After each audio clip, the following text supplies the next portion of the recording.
The Dining at Disney Podcast. The Dining at Disney Podcast. You'll discover all the best restaurants and food as you hungrily explore the Disney parks. Let's do this thing! The Dining at Disney Podcast. And now your hosts, Kristen and Bubba. Welcome to the Dining at Disney Podcast. I'm Kristen, and with me is Bubba. How are you doing, Bubba? Hi, I'm excellent. Can't wait for today's show, man. Because today we have a very special guest. We have from Wine Bar George, Master Sommelier George Miliotes. How are you doing? I am doing great, and it's a pleasure to be here. Can't wait to talk a little bit about wine. So guys, today, just so you know, we're going to be talking about some basics about wine, how you go about selecting wine. Some of you submitted some questions, so we'll go through some of those listener questions as well. So George, first of all, tell people a little bit about yourself and how you ended up deciding to become a Master Sommelier, because that is a rarity in the world. So it is a fun story, and I'll try to keep it maybe to the shortened version. But if you're familiar with the California Grill at Disney, I worked there. This is a long time ago in the mid-90s, and had some very good years there. I'd always been a little bit interested in wine. My family owned restaurants in Orlando, Florida. And so it was, and when I worked for my dad in Orlando, I learned a little bit about wine, but hadn't really fully fleshed the idea out of becoming a Master Somm. And when I worked at the California Grill, I was lucky enough that the Court of Master Sommeliers came there, and they said, hey, we're going to do this introductory test. And I was like, that sounds like something that might be fun. So I took the test, and I did fairly well on the test. And that kind of set sail with this thought, well, if I can run a restaurant fairly well, what am I going to do next to make sure my expertise is valued and used? And this credential seemed like a really cool thing. And back then, there were only about 125 people who were Master Somms. So there's been a little bit of an explosion, particularly here in the United States with Master Somms, but still at 200 people.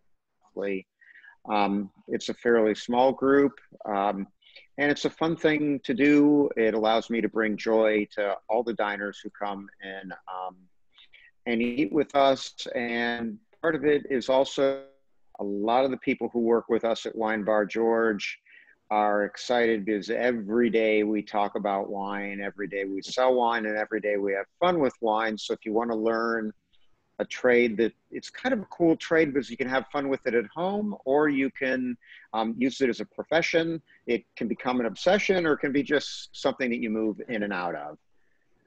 Very cool. That's it. So when it comes to the basics for people who are, say, just now kind of getting into wine, what kind of things do you think are important for them to know? So here, I'll start with something that's not so much about a specific piece of knowledge, but maybe a high-level strategy to allow yourself to learn a little bit more about wine and enjoy it without it being about, oh, I got to go to a class or I got to study. And I'm very big on whether it's my restaurant. If you come in, you like the vibe in my restaurant, you like the people, you have a server that you start a relationship with about wine and food, we can always guide you in ways where you can try wines, you can ask questions, and it's not so much about going to class. Or even if there's a wine shop in town that you like the vibe in that wine shop, you like the specific person who you go to with questions, starting that wine relationship with a person, whether it's a restaurant or a retail shop, allows for you to gain knowledge and also to have a starting point in a person that can help to guide you. And a lot of times people get nervous about this because they're like, well, I don't have a lot of money to spend on wine. But one thing that we coach all our guests, and I tell everybody, whether it's retail or in the restaurant space, there's nothing wrong with going in and saying, this is how much I have to spend. Because that is a parameter that, as a sommelier, I look at every single time a guest comes in, and retail operators do exactly the same thing. And we don't grade people out as to the amount of money you spend. We want every guest to come in and have a fabulous experience. And that's all about what we do as a master sommelier is about accommodating and finding the appropriate wine, not necessarily the most expensive or the most storied or whatever it may be. So like the first thing that I tell everybody is having some type of relationship at a restaurant or a wine shop is key to your learning about wine. That way you don't have to get on the internet 3 hours a day and study Bordeaux. You can if you want, and it's cool to go study Bordeaux, then go into the wine shop or go into my place and say, hey, I was reading about this place called Bordeaux. I want to try some wines with Bordeaux, from Bordeaux. And then we can fulfill that. And so having somebody to trust, to bounce things off of, and who can answer your questions is very important in the wine world. And like, I think about my own experience, my father was very into wine. And so I had a sounding board from the time I was 14 and selling wine in my family's deli and restaurant.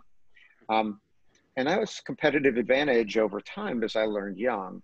And so I tell everybody that is one of the main points. That's the first point, the starting point for everyone. Oh, wow. Yeah, I definitely agree that it's nice to have a wine relationship with either, bartender or local shop. I'm definitely. And here there's you can't own more than 2 liquor stores here, so everything is it's pretty much everybody's like one place, and they're we moved, so we're now finding a new place to learn about like who is going to be our person we go to at the liquor store to talk about wines and stuff like that. So yeah, I definitely think it makes it a lot easier. And wine is a very, very personal thing.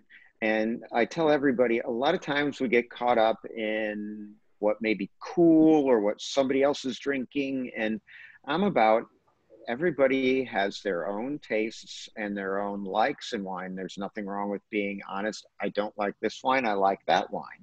And one of the things, and I don't want to make it for Wine Bar George, one thing that's cool that we do and differentiates us is all 160 wines on our list are available by the bottle, the glass, or the ounce. And so you can come in, and if you don't know what Moscato tastes like, or you don't know what Chateau Margaux tastes like, you can get an ounce of either one and taste and see what's going on with the specific wine. And being in a setting like that is important. And one of the things that, like, we get very excited. We have guests who come in all the time who want to taste through the list or had heard about this wine, do you carry it, and want to try things. And that's the fun of wine, is not getting stuck in one specific wine or one specific varietal, but getting to do all these different things that and try new fun things that maybe you wouldn't get to just sticking to, oh, I found this one wine I like. Yeah.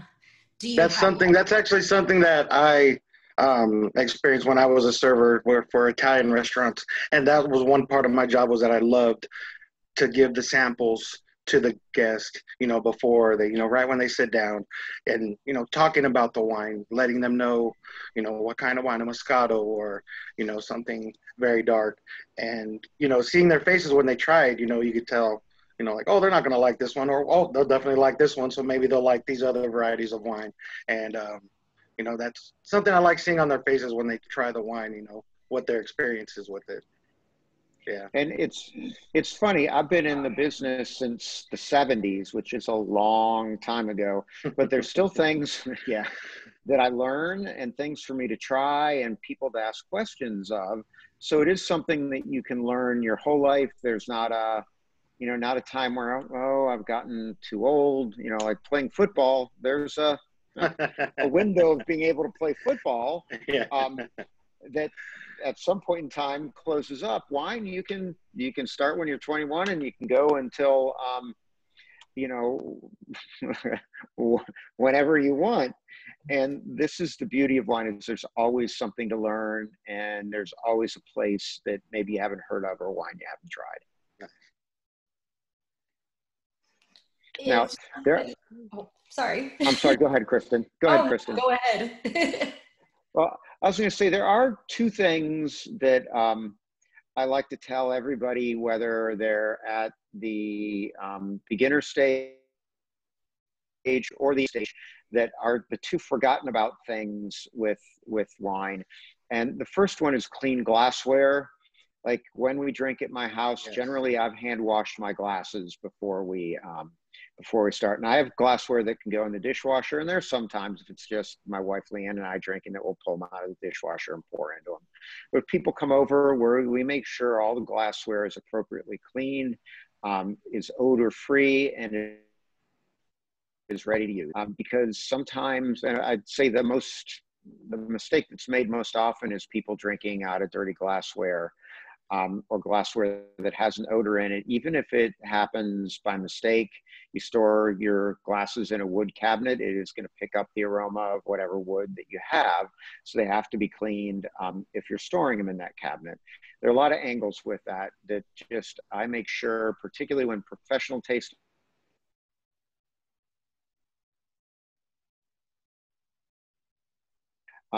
and the second thing is the very simple fact of serving reds the right temperature and whites the right temperature. And reds very often are served at room temperature wherever you are, and that is generally in the United States too warm for the wine. And I'm not saying it's this horrible thing, but red wine should really be drunk in the 60-degree range. At the restaurant, we keep our reds at about 68 degrees. Which is just a little bit of a chill on the wines. And temperature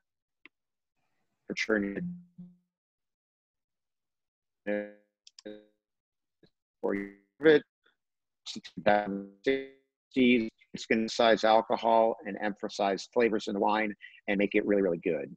With whites, it's the opposite. A lot of times we keep whites in our refrigerator in the 30s, and the wine and if you take them out 10 minutes, we're going to come up into the 40s and maybe even the low 50s, and they're going to be a perfect temperature to enjoy all the flavors. You know, there are some wines that are best really, really cold, and I'm not saying those you can't drink really, really cold, but if you're drinking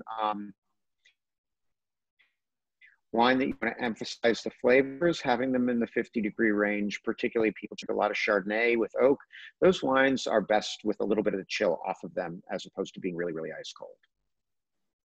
So if you are wanting to cool down your red wines, how long should you throw that in the refrigerator for, do you think?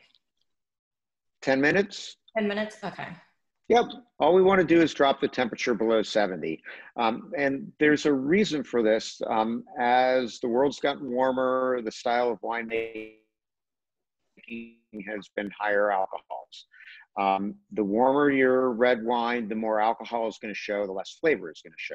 So if you chill them down a little bit, it's going to mute the alcohol a touch, and it's going to allow the flavors and the aromas of the wine to express themselves. Very nice. Wow. Do you have a favorite varietal or region or anything like that? So that's kind of like asking me which one of my three children is my favorite. I do love all three the same. Yeah, I'm trying. But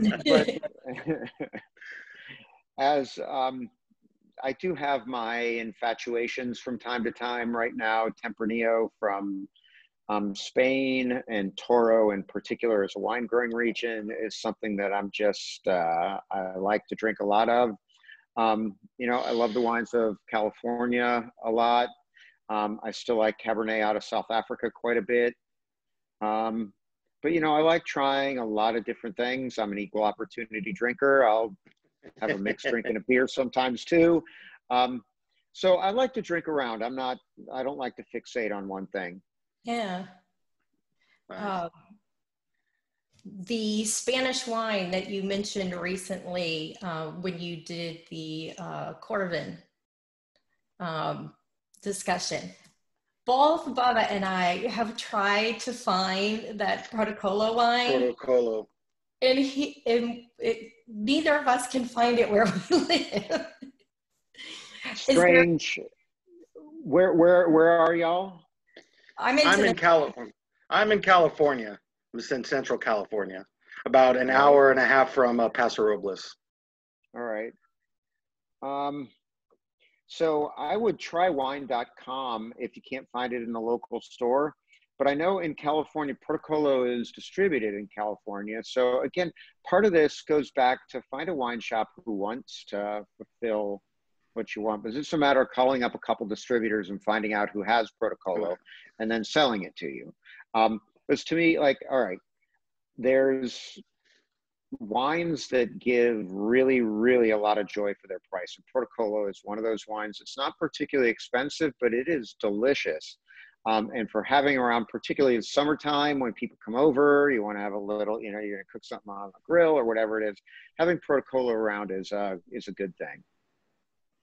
Yeah, the one place I went, they're going to see if they can order it for me. So.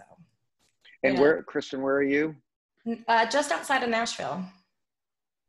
I would think it's there too. So yeah, have them check. And, you know, they make a rosé also that's as beautiful a rosé at a fair price as there is. And so don't be shy on their red or their rosé. I'll have to try that too. Let's see, what red wines? I have a question about, some people react to the histamines in the reds. Is there a wine for somebody who likes to drink reds that maybe has less of them in it, that they wouldn't react as much? So I'm not a chemist, but I know enough. I know enough to get into trouble, or maybe I stayed at a Holiday Inn Express last night. I don't know. So here's what I'd say about histamines and red wine. I do one thing. People who say they get a headache after drinking red wines immediately, I say try a couple aspirins before you start drinking, and sometimes that helps. And then I would say the more naturally made wines are probably your angle. So finding small growers or small makers that make the wine, as opposed to getting big brands where they may be dealing with lots of grapes at one time and have to not take shortcuts, but do things to make sure their grapes don't start fermentations and those things. So the more naturally made your wine, I'd say probably the better angle. That's good to know. Yeah, I know that like in Italy, they don't add the additional sulfites into the wines to preserve them. And some people do really well who normally get headaches can definitely drink those wines. Yes, and some of it is if you drink closer to where the wine is made, they don't have to do things to ensure shippability. Because most wineries, 99.9% of the wineries in the world add that last little bit of sulfite when the wine is bottled so that it will not, I don't want to say spoil, but nothing will happen during shipping. And so if the wine is made close to where you are, you don't have to worry about that because you don't have to stabilize it for shipping. That's why like a lot of people go to Italy and like, oh, I had this great wine in this local town and they just made it for the restaurant. And yes, those wines are made as naturally as possible. And if you are, you know, susceptible to histamines or to sulfites, you probably have a leg up at that point. So do you have a wine for somebody who's just starting to get into trying wines of where they should maybe start as a type of wine to kind of get their feet wet? So I would tell you that, you know, Chardonnay as a white and Cabernet as a red are kind of the two leaders, and knowing a little bit about those two wines is a good thing. But I like to add a little bit of differentiation also in. So if I were a new wine drinker and I wanted to learn about wine, I would ask for an oaked Chardonnay, an unoaked, or an oaked Chardonnay Riesling, because Riesling is almost never oaked, but a German German Riesling. And then I'd ask for Beaujolais from Gamay because it's very seldom oaked. And then Cabernet from Napa because it is oaked in a very traditional style. So you have 4 wines there that maybe you can taste all together at one point and do a little bit of differentiation for yourself. Because German Riesling is all about being lean and unoaked. American Chardonnay is generally about being oaked and round and rich. So you have 2 different styles there. And then with Gamay from Beaujolais, generally unoaked, generally fruity, low tannin, but still serious. And then Napa Valley Cabernet, generally heavily oaked, generally very rich, high alcohol and powerful. And there, of the 4 wines, 1 wine isn't right or wrong or better or worse. They're all about different styles and different uses, and you can figure out for yourself what you like without being kind of tainted by this thought that because it's Napa Valley Cabernet and it's expensive, I've got to like it, because maybe you don't like that style and you like the Beaujolais style better. Both wines are really, really cool and equally legit. They're just different styles.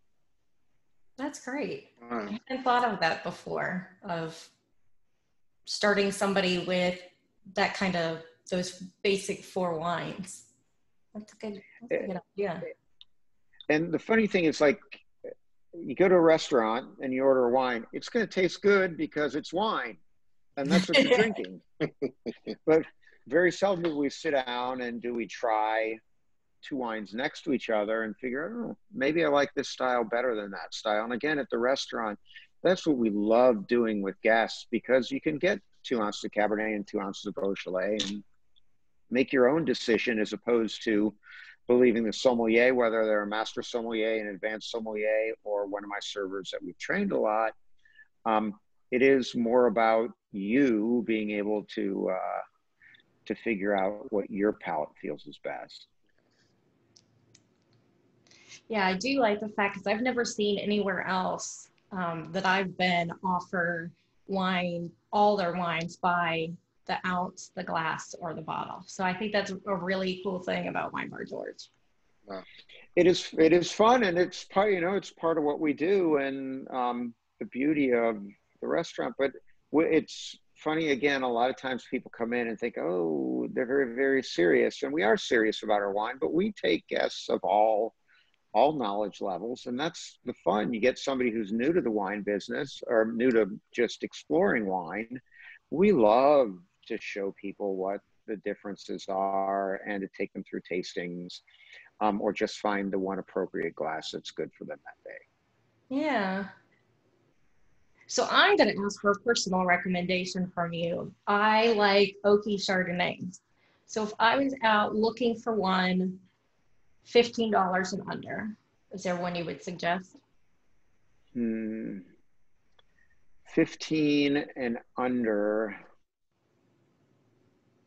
So I would look for Markham Chardonnay. Now it may be a little bit, it may be in the 16 to 17 range. But Markham Chardonnay to me is about as good as it gets. All Napa Valley fruit, very traditional California style, is delicious.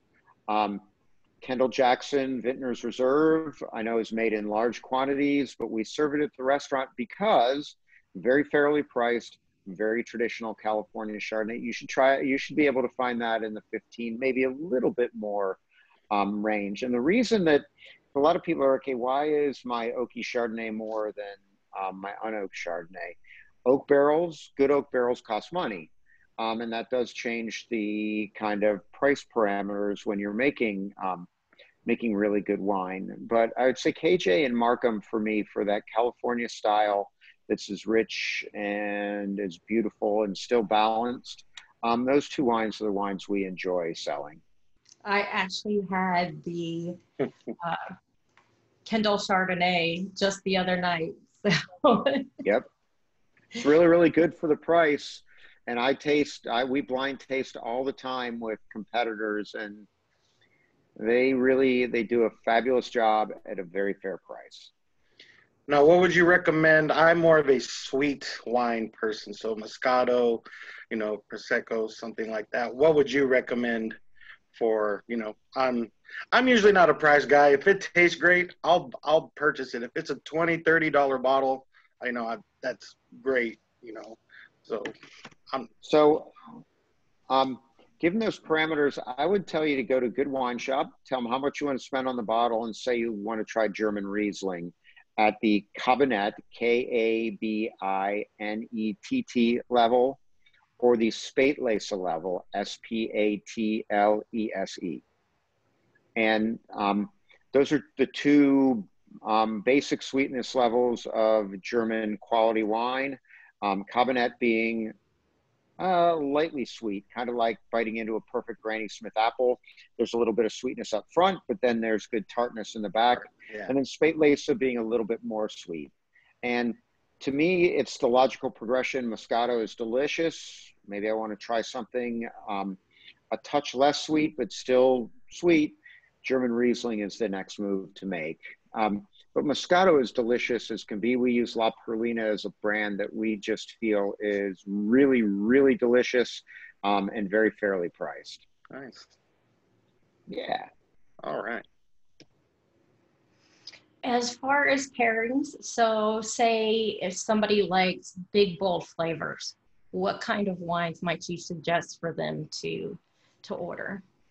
So with bold flavors for white wine, I generally push people towards Sauvignon Blanc, because Sauvignon Blanc has that very, very piercing kind of pink grapefruit thing going on with it, a little bit of kind of green pepper asparagus aroma too. So the first time you swirl and you sniff a Sauvignon Blanc, you always remember what it tastes like. In particular, New Zealand Sauvignon Blanc is that way. So if you want to try something that is powerful and unique and that you can really, like, when you put your nose in a glass of good New Zealand Sauvignon Blanc, you definitely get the pink grapefruit, you definitely get the green pepper asparagus thing. So they're easily identified aromas are a great place. That's a great place to start as with white wine.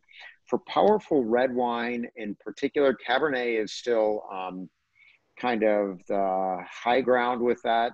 But there are others that can give that same amount of pleasure and power. Malbec is another one from Argentina where the flavors are very ripe, very rich, and very potent. Also very unique if you want to spend a little bit more money and try something that's a little bit more out there. There are two growing areas in the north of Italy called Barolo and Barbaresco. They only grow the Nebbiolo grape there. And Nebbiolo is a very unique grape. It doesn't color a lot, but it's high in tannin, high in acid, tends to be a little bit more earthy than fruity. And so when we talk about powerful wines, that's one of the unique powerful wines in the world. Very cool. Yeah. Okay, so we're going to ask you some Disney questions now. That sounds good to you. Awesome. So what is your favorite park? What's my favorite park? Oh, I'm MGM Studios all the way. Okay. Your favorite attraction?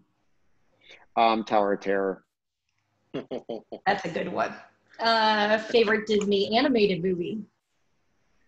Oh, I don't know. I'd have to be Lion King because my daughter, who's now 23, when she was younger, she'd watch it like once a day for a whole year. And when Mufasa died, she'd always be on the couch crying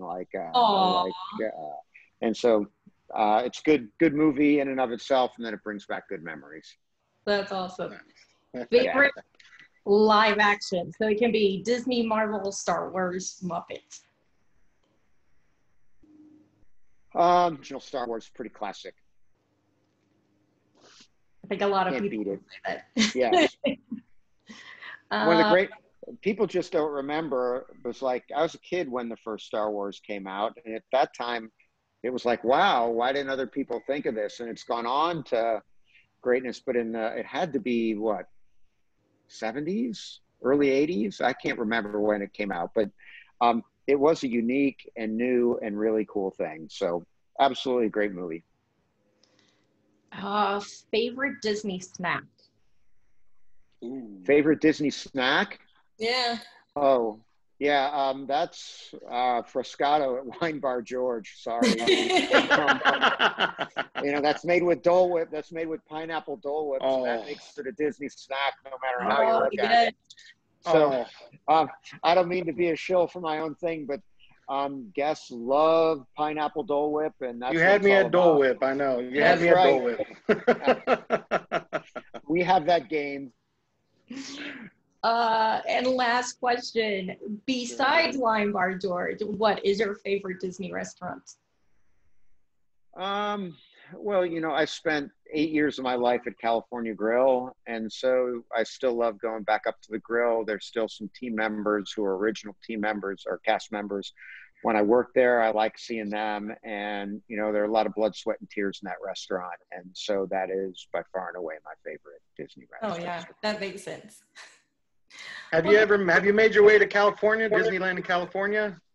I have been to Disneyland in California, although it has been probably about 18 years. Oh wow! You definitely need to come. I have been to the Napa Rose when it first opened, and I think that's the most excellent restaurant. Yeah, that it is. Well, George, thank you so much for being on today. We really appreciate you coming on, and hopefully we'll have you back again sometime. Maybe next time I'm down in Orlando, we'll have to get together. It'd be awesome. Talk about some wines. Sounds like a plan. Great. Thank you all. Thank you. Yeah. Thank you. Bye now. Bye.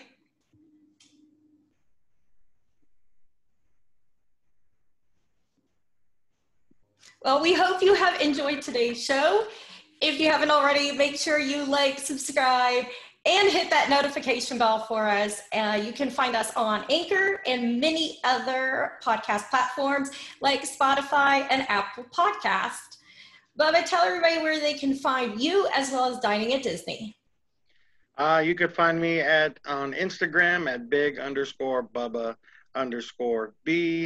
You can also go to the Dining at Disney Facebook page.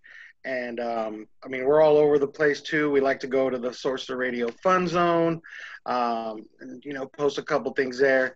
And just come say hi to me.